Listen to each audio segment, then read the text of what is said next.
Hello everyone, welcome to my channel. The topic of today's video is the part 2 of the reviewing the book of Dr. PJ Mehta sir, that is the practice of practical medicine.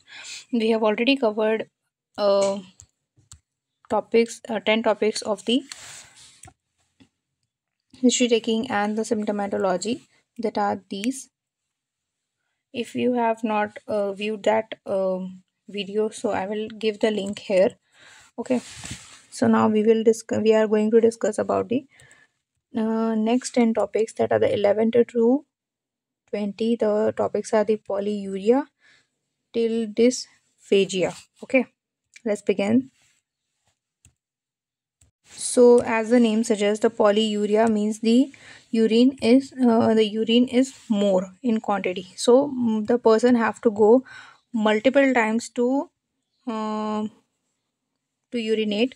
So it can be transient and it can be persistent. अगर transient है तो उसके reasons होंगे excessive water drinking, ज़बरदस्ती वो बहुत ज़्यादा पानी पी रहा होगा, बहुत ज़्यादा पानी पी रहा होगा क्योंकि डॉक्टर ने बोला होगा, ठीक है। डायूरेटिक्स अगर वो ले रहा है, डायूरेटिक थेरेपी पे अगर है वो तो, और ठंडा अगर वेदर है, सर्दी का मौसम है या फिर बारिश का मौसम है, तो भी ये हो सकता है, ठीक है। स्ट्रेस की वजह से ये हो सकता है। पर्सिस्टेंट अगर है किसी बीमारी के कारण अगर है तो फिर वो डायबिटिक मेलाइटिस की वजह से होगा। उसके अलावा डायबिटिक इंसिपिडस की वजह से हो सकता है, ठीक है। पिट्यूटरी एंड नेफ्रोटिक नेफ्रोजेनिक ये हो सकता है। देन रीनल कॉजेस क्या क्या होंगे, तो chronic renal failure, then recovery from acute tubular necrosis, analgesic abuse की वजह से, बहुत ज़्यादा बुखार की मेडिसिन लेने की वजह से भी हो सकता है, और न्यूरोपैथी की वजह से भी हो सकता है। कंपल्सिव वाटर ड्रिंकिंग की वजह से ये हो सकता है। अगर वो बंदा पानी पीना कम करेगा और अगर वो फिजियोलॉजिकल कॉज की वजह से हुआ होगा तो फिर वो ऑटोमेटिकली ठीक हो जाएगा। पाईयूरिया, अभी यूरिन हो ही नहीं रहा, ठीक है, तो पाईयूरिया के रीजंस क्या क्या हो सकते हैं। रीनल कॉजेस क्या होंगे, इन्फेक्शन हो सकता है, पाइलोनेफ्राइटिस होगा, देन पायोनेफ्राइटिस होगा, नेफ्रोसिस हो सकता है, देन दी पेरिनियल एब्सिस हो सकता है, और रीनल ट्यूबरक्लोसिस हो सकता है, ठीक है। नॉन इन्फेक्टिव कॉजेज है hyper sensitive nephritis, analgesic nephropathy, then hypokalemia की वजह से नेफ्रोकल साइनोसिस की वजह से, लीड पॉइजनिंग एंड रेडिएशन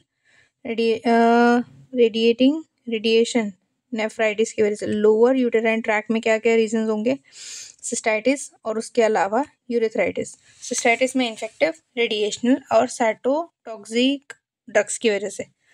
एडीनेक्सिया में क्या क्या रीजन होंगे, पहला पेरी नेफ्रिक एब्सिस की वजह से, और गायनिकोलॉजिकल कोई इन्फेक्शन है उसकी वजह से, ठीक है। फ्रीक्वेंसी ऑफ मिक्सचुरेशन एंड नॉक्टोयूरिया, ठीक है। इसमें क्या क्या कंडीशन आएंगी, ब्लैडर आएगा, ब्लैडर नेक आएगा, यूरेथ्रा आएगा और मिसलिनियस आएगा। ब्लैडर में क्या क्या रहेगा, सिस्टाइटिस, स्मॉल कॉन्ट्रैक्टेड ब्लैडर अगर है, देन ट्यूमर, उसके बाद में वेसिक्यूलर कैलकुलस और सिस्टोसील की वजह से, ठीक है। और उसके बाद ब्लैडर की जो नेक है उसमें क्या क्या रीजंस होंगे, तो इनका incomplete evacuation due to the enlarged prostate और structure of urethra, incompetent internal urethral sphincter and ectopic ureter की वजह से भी हो सकता है। यूरेटर के कॉजेस क्या होंगे, यूरेट्राइटिस हो सकता है, उसके बाद में neoplasm balanitis, then structure of the urethra and pin hole meatus and phimosis हो सकता। मिसलिनियस कॉजेज में क्या क्या होगा, other than the main causes the polyuria की वजह से साइकोलॉजिकल होगा, प्रेगनेंसी हो सकती है, प्रेशर फ्रॉम सराउंडिंग स्ट्रक्चर्स, ठीक है। किसी कोई स्ट्रक्चर का अगर हाइपरट्रॉफी हो रहा होगा उसकी वजह से। Hesitancy and precipitancy of the urine, I don't know this exactly, but ठीक है, डिस्कस कर लेते हैं। सेरेब्रल कॉजेज में क्या क्या होगा, उसके बाद में यूरेथ्रल ट्रैक्ट डिजीजेज में क्या क्या हो सकता है। एक सेकेंड, हम इसके बारे में पता कर ही लेते हैं ना। देखो,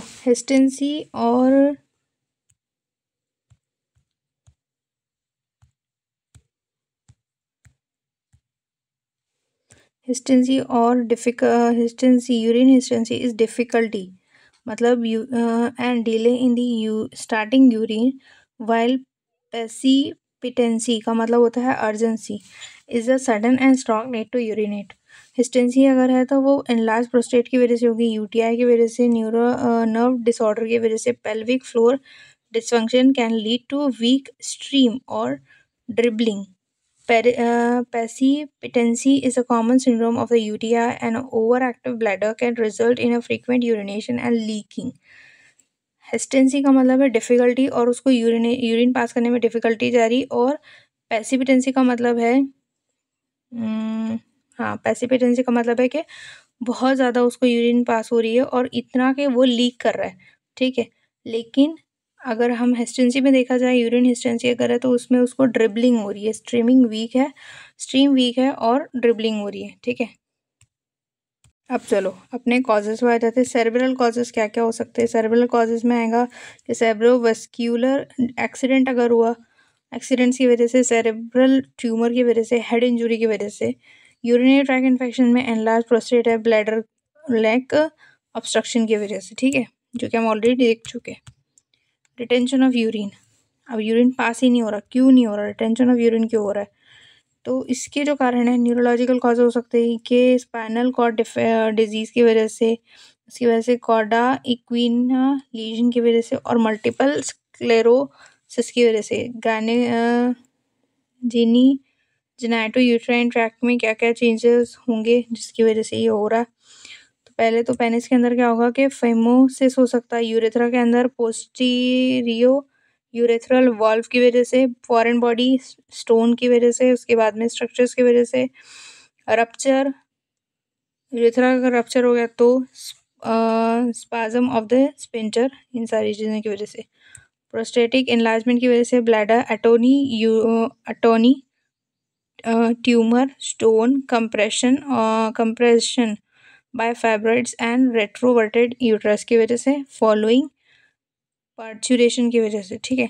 कौन कौन से ड्रग्स की वजह से हो सकता है, तो सिम्थेमो मिमिक एजेंट्स की वजह से, साल्ब्यूटामॉल की वजह से, टर्ब्यूटालिन और एंटी कोलिनर्जिक ड्रग्स की वजह से भी ये हो सकता है, ठीक है। और फंक्शनल कॉजेज कुछ होंगे तो वो 16 हिमैचूरिया का मतलब होता है कि यूरिन के अंदर ब्लड ड्रॉप्स का होना, ठीक है। रीनल कॉजेज क्या क्या होंगे, तो पहला हमारा किडनी में चले जाओ वहाँ पे, फिर हम नेफ्रॉन में चले जाओ वहाँ पे, ग्लोमेरुलोनेफ्राइटिस की वजह से ये हो सकता है, फिर रीनल इन्फेक्शन की वजह से, स्टोन्स की, ट्यूमर की, ट्यूबरक्लोसिस की, interstitial nephritis, then papillary necrosis, polycystic kidney की वजह से भी ये हो सकता है। फिर आओ यूरेथ्रा के अंदर, trauma, tuberculosis, stone and neoplasm. फिर ब्लैडर में आओ, trauma, tuberculosis, stone, neoplasm, cystitis following cyclophosphamide therapy, इसकी वजह से भी ये हो सकता है। फिर आओ यूरेथ्रल में, trauma, stone, foreign body and urethritis, prostatic में अंदर प्रोस्टेटाइटिस और उसके बाद में नियोप्लाज्म की वजह से। और जो डिजीज़ है उनमें से कौन सी डिजीज़ की वजह से होगा, सिस्टमेटिक डिजीज़ में कौन कौन से डिजीज़ होंगे, डायबिटीज़ की वजह से हो सकता है, उसके बाद अमाइलोडोसिस की वजह से हो सकता है, कोलेजन डिसीज़ की वजह से हो सकता है, DIC की वजह से हो सकता है। ख़त्म, ठीक है। अब आओ 17वें टॉपिक पे, दैट इज़ दी एन्यूरिया, ठीक है। रीनल कॉज क्या होंगे, प्री रीनल कॉज क्या होंगे, ऑब्स्ट्रक्टिव कॉज क्या होंगे। रीनल कॉजेज में ग्लोमेरुलोनेफ्राइटिस की वजह से, पायलोनेफ्राइटिस की वजह से, पॉलीसिस्टिक किडनी की वजह से, chronic renal failure, nephrotoxic drugs की वजह से और SLE की वजह से। प्री रीनल कॉजेज क्या होंगे, diarrhoea, vomiting, Burns, blood loss, hypotension, septicaemia, intravascular haemolysis की वजह से। ऑब्स्ट्रक्टिव कॉजेज पे आ जाते हैं कि किन चीज़ों की ऑब्स्ट्रक्शन की वजह से अनयूरिया हो रहा है, ठीक है, यूरिन पास ही नहीं हो रहा।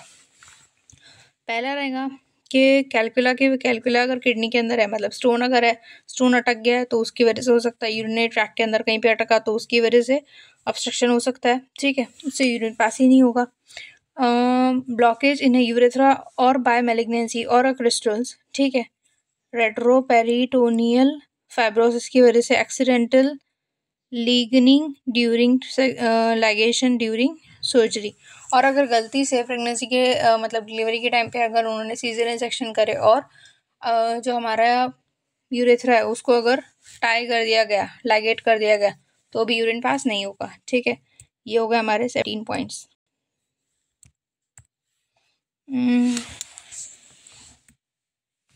ठीक है, अब आते हैं 18 पे। Lesion in the loin, pain in the loin. Loin वाला जो रीजन है हमारा, वहाँ पे अगर लोअर एब्डोमेन के पास का जो रीजन है, अगर वहाँ पे पेन हो रहा, तो क्यों पेन हो रहा भाई? तो उसके रीजंस क्या क्या हो सकते? रीनल कॉज होगा या एक्स्ट्रा रीनल कॉज होगा। रीनल कॉज अगर है तो स्टोन होगा, मैलिग्नेंसी होगी, इन्फेक्शन होगा। इन्फेक्शन में कौन कौन से हो सकते हैं? Pyelonephritis, perinephric abscess and polycystic kidney और डायबिटिक और डेल्स क्राइसिस हो सकता है। इन रीजंस की वजह से जो है लॉयन में पेन होगा, रीनल कॉजेस की वजह से। स्टोन है, मैलिग्नेंसी, इन्फेक्शन है, इनकी वजह से। एक्स्ट्रा रीनल कॉजेस जो कि इसके अलावा है, एक्यूट पैंक्रेटाइटिस की वजह से, कोलिसिस्टाइटिस की वजह से, अपेंडिस परफेरिया की वजह से, rupture duodenal ulcer, spleen, ectopic gestation की वजह से। दीज आर द रीजंस कि लॉइन में पेन होगा। ठीक है, एब्डोमेन के अंदर अगर पेन हो रहा तो क्यों हो रहा, इसकी क्या क्या रीजंस है? ठीक है, एसिड पेप्टिक डिजीज हो सकता, पेरिटोनाइटिस हो सकता। ठीक है, पेरिटोनाइटिस हो सकता है। उसके बाद में mechanical obstruction of a hollows viscus, colic अगर है इंटेस्टाइन की वजह से, रीनल की वजह से, बायलियरी की वजह से। वेस्क्यूलर अगर है, vascular disturbances produce ischaemia, abdominal angina that is a thromboembolism, sickle cell crisis, rupture of the aneurysm. ठीक है, इनकी वजह से। उसके बाद एब्डोमिनल वॉल में अगर कोई डिफेक्ट है तो fatty hernia through Linnaea alba, trauma और इन्फेक्शन ऑफ द मसल,